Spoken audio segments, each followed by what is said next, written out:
Beware those who seek constant crowds, for they are nothing alone.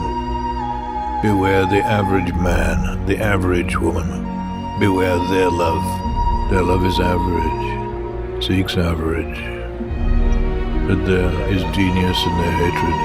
There is enough genius in their hatred to kill you, to kill anybody. Not wanting solitude, not understanding solitude, they will attempt to destroy anything that differs from their own. Not being able to create art, they will not understand art. They will consider their failure as creators only as a failure of the world.